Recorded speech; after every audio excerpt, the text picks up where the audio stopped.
Political opinion polls are everywhere, and we hear about the results all the time.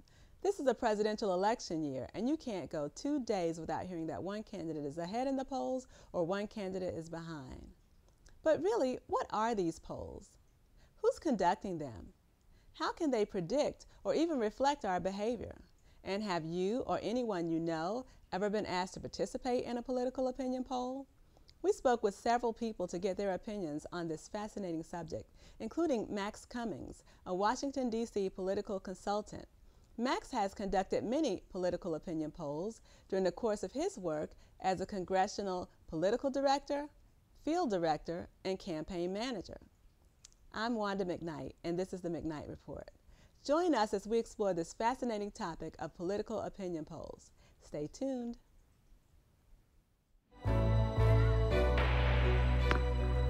The first day stepping on the court, I couldn't keep up. That motivated me to step up my game. When I reach a goal, I set a new one the next day. And my next goal is to go to college. Mastering the court takes persistence. So does getting into college. I've got what it takes. So do you. This is the Washington metropolitan area, and a lot of people are really interested in what's happening with the various candidates and issues in the upcoming election. Everyone is getting bombarded with information from various political opinion polls. But what are these political opinion polls, and do they accurately reflect what the general public is thinking? Are you familiar with the concept of political opinion polls? Only I hear people speak of the results. What they ask, I have no clue. Now, what do you know about them? There are many polls, many groups take a poll and whatever, and hopefully there's a sample, but I don't really understand how they pick the questions to ask. Hopefully, they're representative, but you never know. How does it make you feel when you hear, for example, that one candidate is ahead in the poll or one candidate is behind in the poll? Well, again, to me, that's just like, how do I know that's not like inflated? You know what I mean? I mean, either candidate to me is just like the saying goes, best man wins, because it's going to be the electoral votes who's going to put him in office. Yeah, it definitely, again, makes you think, it makes you wonder what is really going on behind the scenes. Do you feel that the polls are an accurate reflection of what the majority of people are thinking? Not necessarily. Why not? Well, because I believe that media could be manipulated somehow. How do you think that the media would manipulate public opinion in that way? Well, simple, there's interest behind media, and media could definitely steer opinion. It's so much power over, media. And have you yourself ever been asked to participate in a political opinion poll? No. This is my first one.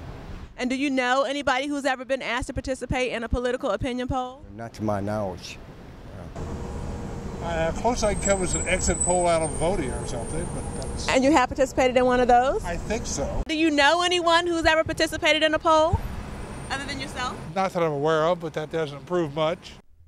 Max Cummings, political consultant and Washington insider, is a veteran of many political campaigns, having worked on them in a variety of capacities. He joins us here at the McKnight Report to talk to us about how political opinion polls are conducted and why they are significant. Max explains that polling became a part of politics during the 1936 presidential campaign, where Franklin Roosevelt, the incumbent president, was facing off against Alf Landon, the governor of Kansas.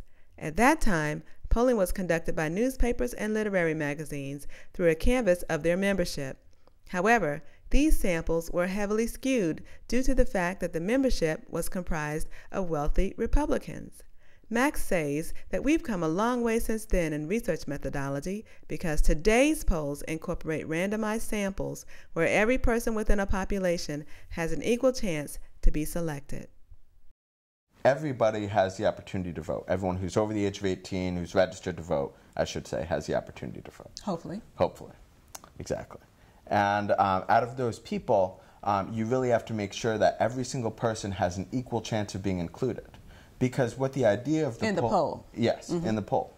Because what the idea is that by taking a sample of anywhere as small as 400 people, you can get an accurate snapshot into what the entire electorate or what the entire community is thinking at the time. That's the part that I keep tripping over, that you can take these 400 people and that's supposed to be, I guess, predictive in some way. But we're not there yet. Okay. So we're still talking about how we're going to get this sample. And so how do you get this representative sample? Well, the best way to do it and the best way to go about this process is a system called random digit dialing. And what random digit dialing does is it fixes exchanges. So those first few numbers that everybody has in their telephone. 301. Yep, 301, 202. And then also the second three numbers.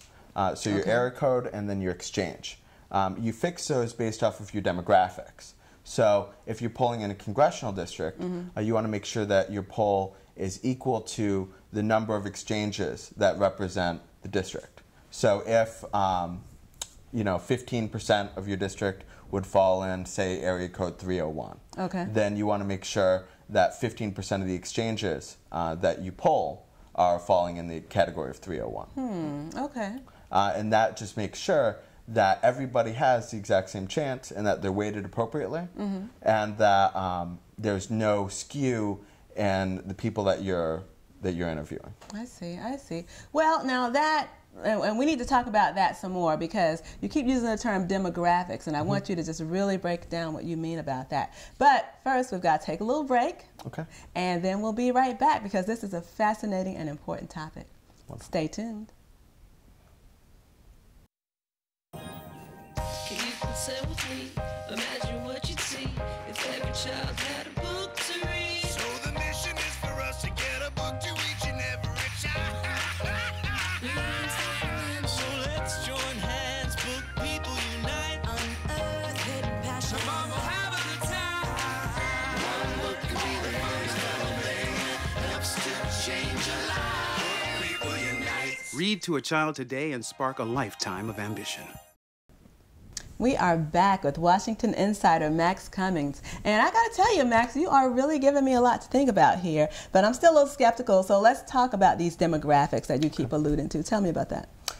What I mean by demographics is, we've been discussing, in order to make a poll statistically significant, you have to ensure that everybody within the group that you're trying to poll, whether it's likely voters, registered voters, citizens, anything of that nature, that every single one of the people within that group has the same likelihood of being included.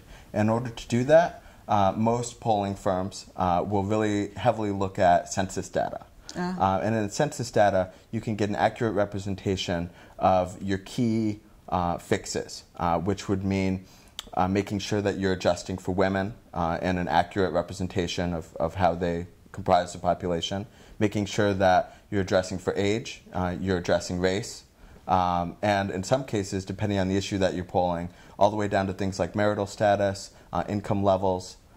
It depends on the specific questions that you're asking. So but that's the depth of breakdown. Once again, a very important reason to fill out that census information and make sure we're doing it right. Is that what I'm hearing you say? If we want to be included in the, I guess, the numbers and the polls and all that kind of stuff? Okay, so then, we've got the census data. And we're looking at that to determine how we're going to pick these numbers? What we're using census data for is an after-the-fact weighting, is what it's called. Prior to the poll taking place, you're going to pull your list from either a list of registered voters, or you're going to do it in the random digit dialing method that I talked about a little bit in the previous segment. Either or? Either or. Okay. The random digit dialing is a lot more expensive because you're going to have to go through a lot more numbers in order to get the exact demographic profiles that you're looking for in the weighting. So what happens is the interviews are conducted through the sample that's pulled, which makes sure that every single person in your demographic is able to have the exact same likelihood of being selected for the poll to take place. I see. And then once the interviews are conducted, after the fact, the researcher is going to look at the interviews that are collected and make sure that an equal number are included that represents the profile of the landscape that you're polling. Now, how are you going to do that? For example, if you're using the random digit dialings, how are you matching that up against the census data? Well, what you do in the random digit dialing situation is something called a screen. And in a screen, you ask a series of questions. And the questions, say if you're screening for likely voters, would include things along the lines of how closely are you paying attention to the upcoming election? Did you vote in the last election? These are the questions. You're calling the questions screens. I see. And how closely would you say that you read the news? And things of that nature. So there's usually a 3 to 5 question screen. And then once the screen takes place, there's a weighting system. So if you answer yes to voting in the last election, that may be worth 2 points. If you answer no, that may be worth 0 points. I see. And if you answer can't remember, maybe 1 point. And then the researcher comes up with the methodology for figuring out how many points equals a likely voter. So if you reach 6 points or 7 points, then you're included in the likely voter. So as opposed to giving people very socially desirable questions to answer, such as simply asking whether or not you plan to vote, because people find that when somebody asks them that, they're more inclined to say yes, even if they're not going to vote, because it's socially desirable. A false yes. Exactly. So that's the one thing that the researcher really looks to screen out. And throughout the course of the questions, that's one of the things that the researcher really looks for too, is just making sure that there's never a socially desirable inserted, which would create false information, so to speak. I guess it would. Okay, so we're trying to screen them out with these certain screening questions, and of course the person who's being asked the questions doesn't know which questions are the screening and which are not. Correct. And okay, so you do that, and I guess that's kind of a little bit of insurance that you're getting if this poll wants likely voters. But now suppose the poll wants registered voters, okay, and I take it that you're drawing a distinction between people who are registered to vote and the people who might actually go to vote. Is that right? Exactly. I see. You find a wide variety of spread. In municipal elections, it can be all the way down to 8 to 9% participating in an election, and in presidential, all the way up to 55 to 58%. Oh, wow. That is a big spread. Yeah, exactly. So it really depends on the group that you're talking to, whether or not you're screening for likely voters or registered voters. If you're talking about a municipal election and you're only taking into account registered voters, then your poll's really not reflective of the way the election would actually turn out. Because the likely voters only make up about 10% of that whole group that you're polling. I see, okay. So that would be a little bit more predictive if you can include that kind of information. But what about, and I don't know how you would do this, but what about screening for things like, or screening in to make sure that you include people of different minority groups, income levels, education levels, things like that? Yes, that's a very good point, because you want to make sure that you get the wide variety of income levels and ethnicities and backgrounds. And one of the other things that they screen for in most national polls is level of college attended. And what is that supposed to predict? It's not, none of these screening questions are supposed to predict anything or really be reflective in national opinion. But what they're supposed to do is 2 things. One, create a subsample if you want to look at a certain demographic group, that you know who those people are. So we can know who the African Americans are, who the Latinos are, who the college-educated people are, whatever. And then the other reason is just going back to the weighting, that you always want to make sure a poll is weighted in a manner that accurately reflects the geographic, congressional district, state that you're polling. So if you have a district that maybe, let's say 20% Latino, you want to make sure you've got 20% Latino responses in your poll? Exactly. I see. And this can get us there? Yes. Through a screening process that's done correctly, you can accurately create a weighted sample, taking out as much as any human can do, taking out the socially desirable questions and making sure that people are focused on giving accurate results as opposed to something that they may feel inclined to say to another person. So, in other words, you want to try to remove the questions that we all want to say yes to, because nobody wants to sit here and tell you, no, I'm not going to vote, I'm never going to vote, and I don't care anything about current events, right? Correct. Even though they may, in fact, feel that way. It's going to be hard to get somebody to say that, right? Correct. Okay. And the main way that it's funny when you read some of the questions of the polls, because they give you easy opt-outs. They say things like, not everybody has the time to vote this year. Do you think that you're going to be able to find the time to make it out to the polls? where somebody can very easily say, okay, they understand that I won't be able to make it. It makes it a little bit easier to give an honest answer. I see. And that's what we want, the honest answer. Exactly. Well, that's great. But when we come back, we're going to talk about how all this ties into the current political climate as it relates to the upcoming election. We've got a president to elect, and here in Maryland, we've got several questions to consider as well. Stay tuned. NFC, AFC, offensive linemen, defensive tackles, quarterbacks, and cornerbacks are all living united to ensure the academic success of millions of kids in our communities all the way to graduation day. But that won't happen without you. So take the pledge at unitedway.org. Make a difference in the life of a child. Suit up like your favorite NFL players and become a volunteer reader, tutor, or mentor with United Way. Thanks for sticking with us because this is some really good information. So, okay, Max, what else can you tell us about looking at these polls? Well, I'd say that the main thing that everybody has to keep in mind when you have so many polls that exist today, they predict that in an election year, a presidential election year, there's 2,500 polls that are out there. 2,500 different polls. Yep. So we have quite a bit of information to weed through. But I'd like to say that the main things that you really have to look for are all included in any reputable poll. I'm talking about Wall Street Journal, New York Times, Quinnipiac, Siena, the universities that do it. They all release in-depth methodology sections, which include margin of errors, they include question orders, question wording, and all of that really gives you the idea of whether or not the information that you're consuming is reputable. So wait a minute. You're saying that once I see a poll referred to, for example, on an internet story or in the news or something, I can go to that poll. Is Correct. that right? The actual raw data, I guess, so to speak, or even the, I guess, culled out data from the poll. And I can find out that poll's statistical margin of error. I can find out the order of the questions. I see. Okay. And should I do that? You definitely should. It gives you great insight as to whether or not the poll's reputable and whether or not the pundits who are leading you to believe that it's either the most accurate information or the least accurate information are trying to spin you in one way or the other. Ah, and that's what we need to know. Yeah. All right, so tell us about these reputable polls. Why are they so reputable? Well, the ones that are the most reputable, the ones that I listed previously, really get their name because of the science factor of it and then the human factor of it. And why 75% of polling is 100% science. There is that 25%. Wait. 75% of polling is 100% science. What does that mean?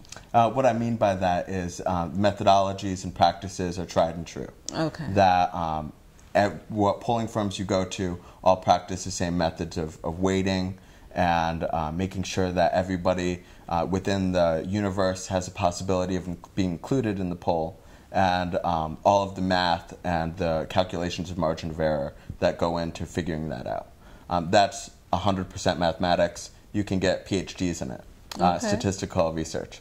But the human factor of it goes into the question wording, and it goes into some of the things that we talked about in the previous segments to do with making sure that you're not giving socially desirable questions, making sure that things are held in a way that you're not leading into questions. So, for instance, you're not asking a lot of favorability questions prior to asking a ballot test question, where somebody would really have to think about whether or not they like or dislike somebody or like or dislike a ballot initiative or something prior to answering a question. Why? Because you're trying to get at my gut response? Is that what you're trying to get at? Well, because it builds an idea, it builds a chain of thought in the respondent's head, where you may bring them, without them even knowing, from a place that they would have likely answered, for instance, that they were going to vote for Mitt Romney, to a place where they'd vote for Barack Obama, or vice versa. But that might not be how they really feel. Exactly. And you can do that by question order, where you'd ask a lot of questions prior to your ballot test question that influence the way that you think of that person. So you would ask maybe if you were trying to get somebody to vote for Mitt Romney, if you're trying to get somebody to vote for Barack Obama, you would try to get them to think about maybe the 47% video prior to that. Say, how do you feel? Do you like or dislike the 47% video? Right. Something that they might have not taken into account, and then you lead into the question about the ballot test. If the election was held tomorrow, which candidate would you vote for? I and see. because of the repertoire that you've established, where you've gotten them to think in a negative light about Mitt Romney, it has an effect on how they answer that next question. So question order is a critical aspect that's a human element to polling that really does have an impact upon the respondents' answers. I see. Sure it would. Sure it would. But now, speaking of this human impact, and I don't know, there are a whole lot of conspiracy theorists out there, and it just seems like all these different polls are really designed to get us to do one thing or the other. I think that they may even, or a lot of people might feel like they are designed to get us to vote one way or the other. What is your take on that? There's an element of push polling, which is the practice that you're referring to, that definitely exists in politics. Okay, now, first of all, explain that term, push polling. Push polling is basically what I just got into, where through question order and through question wording, you were able to get somebody to answer in a way that they might not have necessarily answered otherwise. And we call that push polling. I see. And that's not good. Not good. But it is done. It is done. Now, and I might look at the newspaper, for example. Let's say I was going to vote for Mitt Romney, but all the papers or all the polls say, oh, well, Romney's behind in the polls and, you know, he can't regain his momentum, et cetera, et cetera. That might make me stay home. And what about that? I mean, that does happen. It does. That really affects, what you're referring to really affects the enthusiasm gap.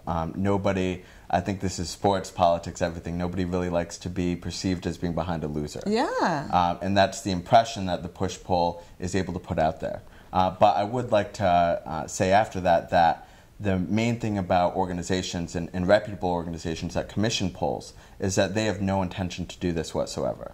That they really look at the question order as a way to portray the election and the news cycle. And as long as you're taking your info from a reputable source, 95% of the time it's going to be accurate. But now the reverse can happen too, right? If all the polls say, oh, Mitt Romney's doing well, he's got the momentum, he looks like he's back in this race, he might win this thing, that could also make me stay home if he were my candidate, because I might say, well, heck, he doesn't need my vote, he's got it now, and that could also influence the election. Yeah. Does that happen? It definitely happens, and I think the phenomenon that you're talking about is something that you see in all aspects of politics, which is really that why we have a lot of information about what makes voters turn out or what makes voters stay home or do one thing or another is a little bit of guess and check. There's tried and true methods to getting your voice out. The reason you see TV ads is because they're the most effective. You know, the people canvassing your door, effective, all of those methods. But at the same time, you're using the poll throughout the course of a campaign in order to revert back onto course. It's like a compass if you were out driving. And you always want to keep going. Or GPS, exactly. You always want to make sure you keep going in the right direction, but sometimes you need something to get you back on that right direction. And that's just to see how the tactics have gone and what the response has been. I see, I see. Okay, well, we've got the push polls, and we don't want that. Right. We've got, I guess, voter influence, and we want to make sure that that can be unbiased, right? That we're getting the actual, I guess, way the voter really feels. Okay, so candidates are aware of all of this, and they employ pollsters to give them the pulse or feedback about which way things are going. Is it effective for them?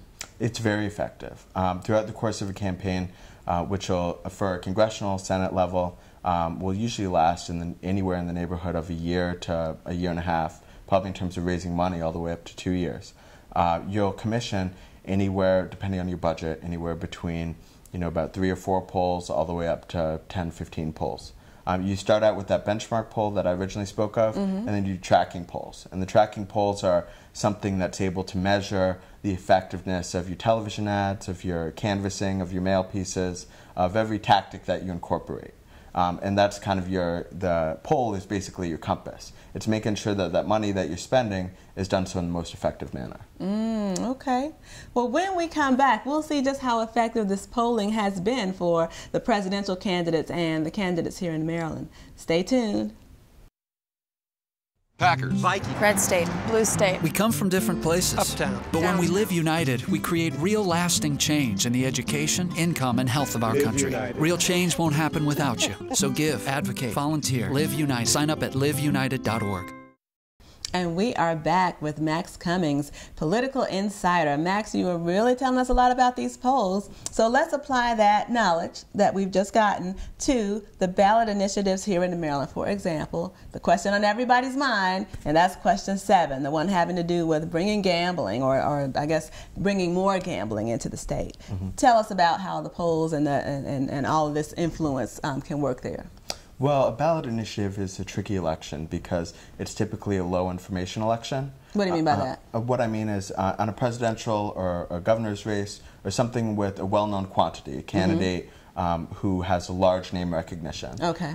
People usually have things that they can clamp onto, Okay. whether it's previous voting records or who the guy is, or where they come from, or something of that nature. I see. But on a ballot question, you're simply voting for language. Okay. And in voting for language, the poll is really incorporated to figure out what language is able to get them on your side and what language is able to turn them off from your opponent's side. Okay. So since it's a low information election, I'd say that polls to some degree may be even more worthwhile because it's a tricky thing to navigate a ballot initiative, and especially one such as gambling, where it can be approached from so many issues. I mean, we see it hit on the job issue, on the school funding issue, on the moral issue of it. But nobody's talking about who's behind the different sides. For example, the pro-gambling initiative seems to be, I guess, largely funded by who, MGM? Well, the pro-gambling initiative is largely funded, at least from what I've seen, by the casino interests that are trying to get the National Harbor property. Okay. But then the anti is not necessarily funded by in-state. The anti is really largely supported by people in West Virginia casinos as well as Pennsylvania and New Jersey because they look at it more of a business interest. To keep gambling out of National Harbor, it keeps people going to Charlestown and Atlantic City and outside of Philadelphia now that they've table gaming. So there might be a lot of hidden interest in this whole ballot initiative that people just don't even know about. I see. And the easiest way to track that down is just to follow the money. Follow the money. Yeah. Well, okay, now, so we've got the ballot initiatives. What about the presidential elections? How should we view the polls? Because every day, you know, we hear a different poll. Obama's up, Mitt's behind. Mitt's up, Obama's behind. So what are we looking at here? I think the main thing for your viewers to keep in mind is that the way that you have to view a presidential election is the way that we vote, which is through an electoral college system that's elected on the state level. So as opposed to it really being a national campaign, it's an effective 50 separate campaigns, one for each state. And throughout that, we have to target the states that, or target our focus on those states that are really pertinent to whether or not the one member is going to get the votes needed to break the 270 threshold and become our next president. So the main thing to keep in mind is the focus on those battleground states, the focus on those polls, and the way that they fluctuate. Because that's going to be what the election really comes down to as opposed to the national ranking. I see. The easiest way to see it is what happened with Al Gore on the popular vote. He won the popular vote, but Bush still became our president. And the reason why is because of the structure of it. So keep in mind the structure, and your viewers should have a great idea as to which direction this race is really going. Okay. So for the ballot initiatives, we follow the money. For the presidential candidates, we follow the state by state in order to get a better snapshot of what's happening. Well, ladies and gentlemen, we have enough to think about. Thank you so much, Max, for coming. Thank you for having me. Yeah, this has been great. Will you come back again and let us know? Of course. Excellent, excellent. We're going to have to talk about what happens after the election. We've got a lot to talk about, but you know here at the McKnight Report, we're always going to give you information you really want. We look forward to seeing you next time. I think the danger is when the polling becomes the news story instead of the candidates' positions. That's my concern in this race and in other races in the past, that people pay more attention to the horse race than to the content that the candidates are delivering. We're paying too much attention to the polls and the TV commercials and not enough attention to what the impact really is, to what the impact is of casting a vote for one person or another.